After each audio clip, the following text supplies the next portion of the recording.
Welcome, my friends, to another video where we are promoting the Declaration of Goodwill. We put together this Declaration of Goodwill for the purpose of uniting a world that's severely divided. And what divides us right now more than anything else is just uh, hatred. There's hatred of one party toward another, of one race toward another. Uh, there seems to be tremendous forces at play that's dividing us, and dividing us isn't enough for these forces. They want the divided ingredients to fight and against each other and to hate each other. And instead of making progress, which we thought we would do after the revolution of civil rights in the 60s, we thought by now we would all be singing Kumbaya together, but such is not the case. Instead, we seem to have a sharp division more than ever. And the division is often over some fairly small things that aren't really that big of a deal compared to like slavery in the past or lack of civil rights in the 50s and early 60s. That was something to be really concerned about. Now, where the people seem to be staying awake at night to figure out how to divide us and make us the divided peoples dislike each other and loathe each other. And so we've introduced what we call the Declaration of Goodwill, and we invite everyone listening to endorse this. And to endorse it, you go to our Facebook group called the Declaration of Goodwill. We'll put a link to it in this. And just by joining the group, you are acknowledging you support the Declaration of Goodwill. And you're under no obligation by joining the group outside of you just making that statement. If you want to hang around in the group and uh, discuss with others, that's fine also. But just by joining, you're acknowledging you support the Declaration of Goodwill. And who in the world would be against goodwill? Yet it seems like there's a lot of people. But when we remind them, when a person is reminded about the importance of goodwill, uh, many people will come to their senses and think, well, yeah, I support goodwill. Many people that are even in a situation where they're hating somebody of another political party or another race or some type of group or news media or whatever, if they are reminded of goodwill, they will say, "Yeah, well, I think goodwill is a good thing." I mean, who doesn't think goodwill is a good thing? So, goodwill, I believe, is an ingredient that can bring peace on earth. All we have to do is remind people that to just live and let live and express goodwill toward their neighbor, even if they have a different belief system than you do. Uh, let's express goodwill to them. In other words, we don't hate them, but we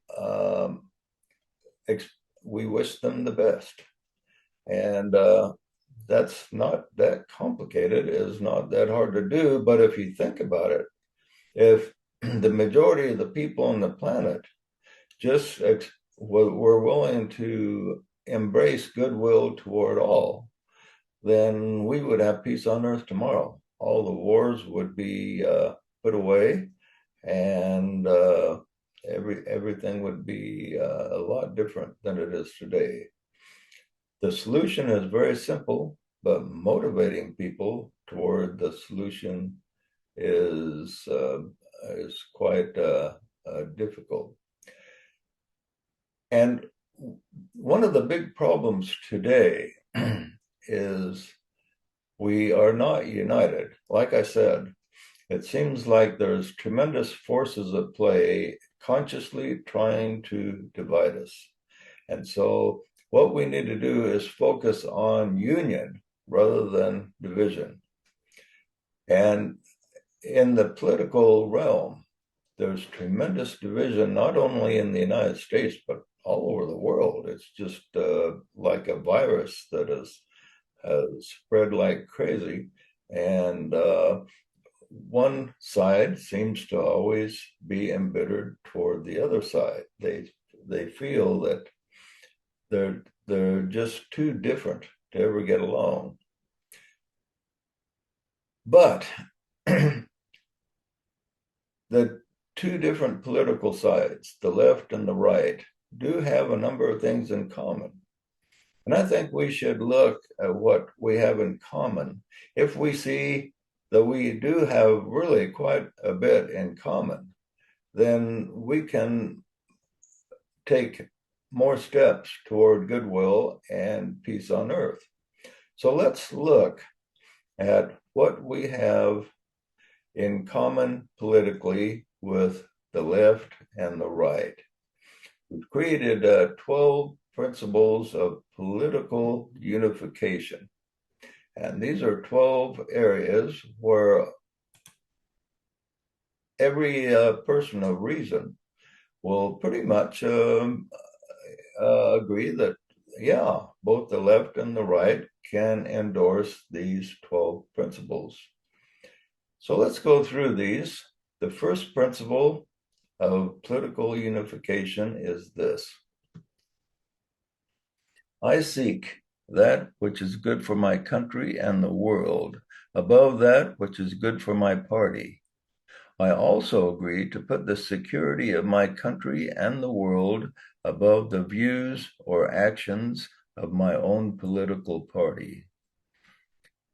And this is one of the big problems, especially among elected officials, is that they put the good of the party above their country and above the world, above the masses, even oftentimes above their voters. And this is a big complaint among the voters and among just the ordinary people. Uh, they want to put the good of the country first, and rather than the good of the party.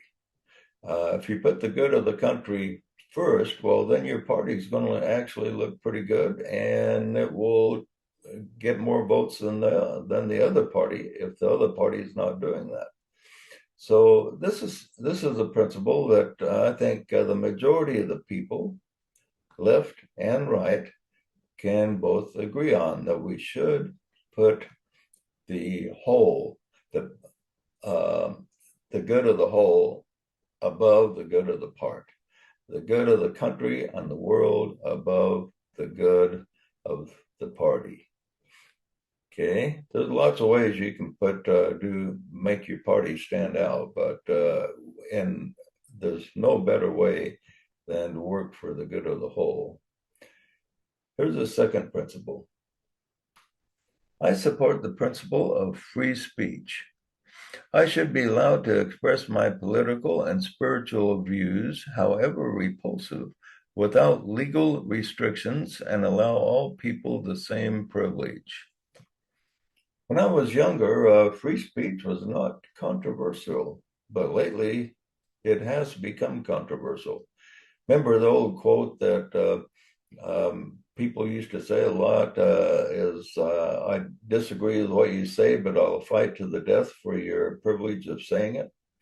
Now a lot of people are not even thinking that way anymore, but they think if you say something I disagree with, I need to do everything I can, use the full force of the law, of any force I can come up with to stop you.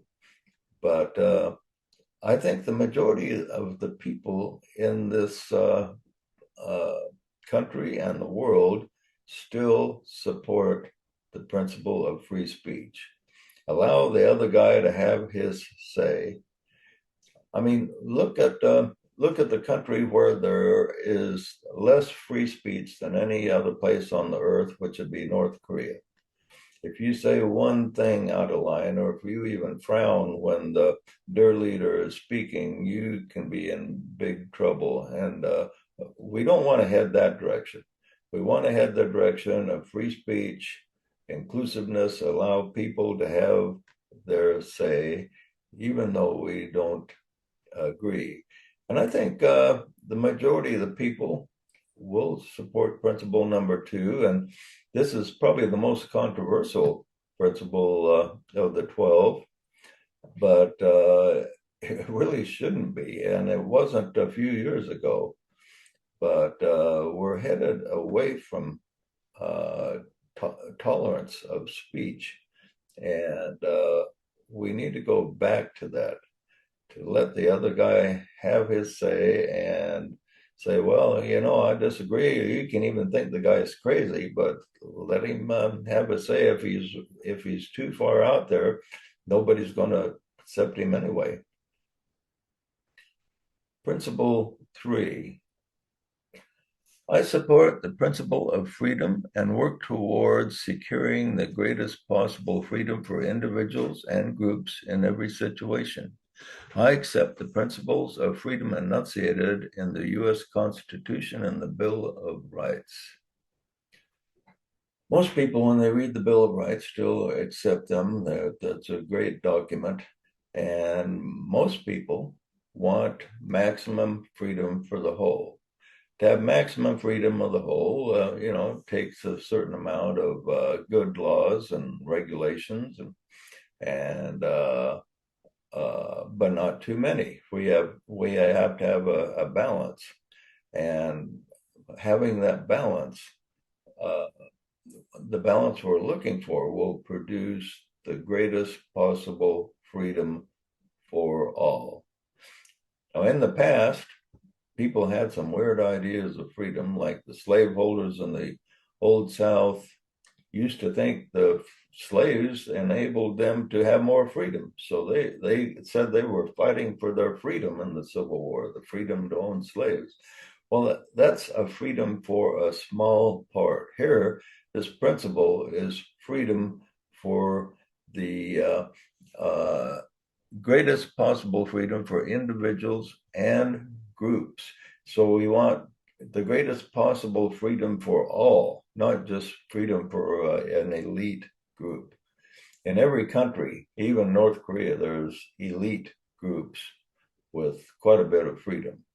And at every totalitarian regime, there's a small number that have quite a bit of freedom, but not for the masses. We want maximum freedom for all. And I think the vast majority thinks that's a good idea, both left and right. Fourth principle. I believe in integrity and honesty and will seek to be truthful no matter what the opponents do. I seek not to distort or lie for the benefit of my party or for personal gain. So honesty is sometimes a rare commodity in the political world, and but almost everyone wants more honesty. They want their representatives to be honest. They want the people they're working with to be honest. So this is something that the majority of the people, the left and right, can agree on. Okay, the fifth one. I seek to honor and respect the will of the people. When I disagree with them, I will not seek to forcibly control or change them, but will support peaceful means to inform and educate them. Okay, so the will of the people was what the founders of the United States sought to manifest. And instead of the will of the king, instead of the will of the elite, the will of the people. Now, none of us agree with the majority will of the people at all times, but the majority will, as Jefferson often said, should be respected. And if the majority supports a law or something in that is part of government, most people are willing to respect that, even if they don't agree. And if we don't agree, then the solution is to educate and to work toward change. 6, I support equal rights for all people. All of humanity are my brothers and sisters. Now, equal rights and equity are two different things, or equal results. You're not going to get equal results no matter what. If you're going to try out for a quarterback in a football team, you want an equal chance to show that you can do it. But there's only one guy that's going to be the main quarterback, so we can't create a system where everybody is going to be the quarterback. So, but everybody should have an equal opportunity to be the quarterback or any position or whatever we're involved in. Uh, and in the political realm, equal rights for all. Okay, all includes all. So we're not going to make a great big list of a whole bunch of different divisions among the people. Just all equal rights for everybody. And just about everybody will agree with that. 7, I support the elimination of poverty and homelessness and providing reasonable assistance to those who cannot help themselves. There is a great division on how this is to be accomplished, but at least it's a starting point that most agree that some action should be taken. And we have a lot of division over how to help those that cannot help themselves. And but both sides, even and we shouldn't really be pointing fingers saying this side just hates the homeless or that type of thing. Both sides want to solve this problem. So there's an agreement that there is a problem and we need to do something to solve it. There's a disagreement on what the solution needs to be. But we both, almost everybody wants to eliminate poverty and help those that cannot help themselves. If a person can help themselves, most people think that they should do what they can to help themselves. But when people are in a terrible situation where they cannot help themselves and need help, both sides want to do something. And if we quit pointing fingers and get together and talk with good-natured discussion, solutions can be found. 8, I seek to make change through the democratic process and peaceable means and oppose the use of force, destruction of property, and suppression of those with different views. So, yes, almost everybody wants change in our government, change in the way things are done, change in attitudes of the people. But it needs to be done through free will, through the democratic process. And there's a lot of people these days that are using force and destroying property. And this needs to be condemned. Change can come, but it can come through peaceable means. And I think the vast majority of the people will agree with that. And both left and right want change, but change through peaceable means of some kind. Okay, number 9, I seek to curtail the use of dangerous drugs, legal and illegal. So yeah, there's a lot of dangerous drugs, not only illegal drugs, but there's a lot of overdosing with legal drugs. So I would say the vast majority of both left and right want a solution to this problem. So this is something that we can pretty much agree on. 10. I support doing what is necessary to maintain a healthy environment for Mother Earth. We may disagree on the details, but we agree on the concept. Yeah, who doesn't want clean air, clean water, um, to a good environment for the whole planet? Uh, just about everybody agrees with this, yet there's the disagreement lies in how to go about it, or how far or how extreme we go. And sometimes going the extreme does more harm than good. So we have to look at common sense solutions, but the starting point is that both the left and the right want to do what is necessary to maintain a healthy planet. 11. I recognize that we are a nation of laws and will not support the subversion of law for political gain. If I disagree with certain laws, I will support change by peaceable means and condemn the use of force and violence. This is another problem that produces violence. Sometimes people just don't agree with certain laws, and so they are willing to be violent and use force and suppression to get their way. But the best way to do in a democratic country is to do it through democratic means that we have available. And so we need to put pressure on our representatives to create laws that we're happy with. And there's a lot of laws on the books that could just be eliminated because they're applied to another era, a lot of them. Here's the final one, number 12.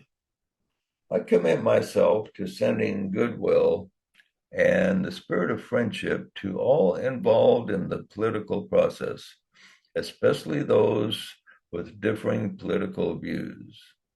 I support the idea of converting by good works, kindness, ideas, and goodwill rather than tearing down the opposition. And this is a big problem we see in the world today is they want to everybody wants to tear down the opposition. And when you see political candidates advertising, what do? They point out what a terrible guy the other guy was. I think back to the election in 1960. I remember that quite well. And I really admired Kennedy's approach. He didn't point out how bad Eisenhower or Nixon was. He said, well, you know, they did pretty good, he said, but we can do better. And I really liked that approach he had, and it won him the election also. So I'd like to see us go back to that. Instead of pointing fingers and telling how bad the other guy is, that the other guy is just like the devil incarnate and the Antichrist and all this, saying, yeah, you know, my opponent, he's trying to do what's right and everything, but, you know, I can do better. If we have more of a spirit of goodwill, even to our political opponents, people will recognize this. And I think the vast majority support this idea of sending goodwill and the spirit of friendship to all involved in the political process, and even with those with whom we may strongly disagree. Because by sending ill will, by pointing fingers, by condemning the other guy, it just produces resentment. And then what does he want to do? He wants to do the same thing to you. And by the time one guy gets elected, they've both been presented as evil in the ads. And the guy that gets elected, there's so much negative things said about him, you wonder, wow, what's he going to be like as a representative? Maybe I've voted for the devil himself. So we want to switch over and focus more on goodwill. That doesn't mean you accept or embrace what everybody else believes, but it means you are tolerant and supportive of freedom, because without freedom, we're pretty much lost. So anyway, these are 12 principles that we're putting forth that we hope will be embraced. And both sides can look at it, the left and the right. And most people, I think, on the left and the right will agree with them. If you don't, like to hear from you what you think of this. Now, we're going to end this with the Declaration of Goodwill as given by a group of my friends. And when you're finished, give us a like and subscribe to our channel. And be sure and visit our Facebook group and acknowledge support of the Declaration of Goodwill by just clicking join the group. Thank you for your time.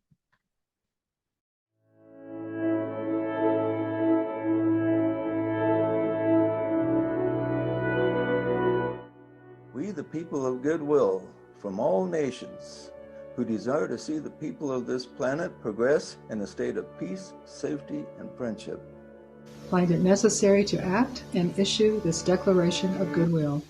Polarizing rhetoric, accompanied with vitriol and name-calling from leaders, celebrities, and media, spawns tension among the masses and undermines goodwill and cooperation. Therefore, we, the silent majority, and people of goodwill on this planet, have decided to take action and issue a call to correction. Such a correction is essential, for our leaders have power to take us into wars and conflict that could destroy our civilization.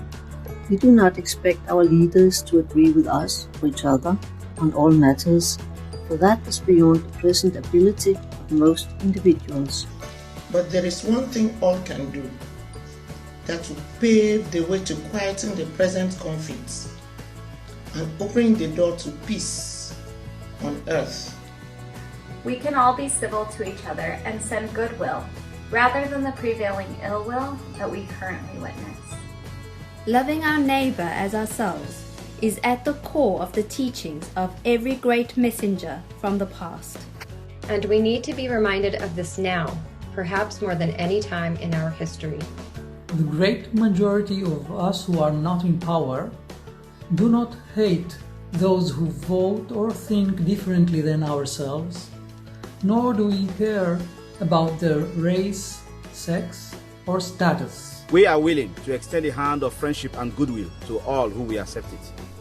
We do not call others hateful names or desire to hurt them, but seek harmlessness in all discourse and interaction, and expect our leaders to do the same. Many leaders and media personalities seem to think personal attacks are justified, as it highlights how bad the other guy is in order to effect change. But negative tactics often result in negative rather than positive change. Calling our neighbors haters when they see themselves as loving people results in resentment and often fuels the emotions of the projected name-calling. The attack thus brings forth the hate that was not previously there. So much grief in the world can be avoided if our leaders would embrace the spirit of goodwill, as it is longed for in so many of us who silently watch these reckless attacks. Many leaders and media personalities understand this principle and use it to polarize and create false animosity where none should exist. Therefore, we, the people of goodwill, call on leaders and media who fail to embrace a higher path. To match the positive spirit of goodwill that exists in most humanity, the common people. The day of watching leaders bring us to the brink of destruction is over. All those in position of power and influence must be held accountable for their intentionally caustic speech, which incites anger and divides us. Sending peace and goodwill is our charge as we seek to transform our societies throughout the world. It is true we have problems to solve which require rigorous debate and uncomfortable discussions, but we cannot solve them by demonizing each other. If we look for the best in one another and give our neighbors the benefit of the doubt, we have a much better chance of solving problems and reaching agreement.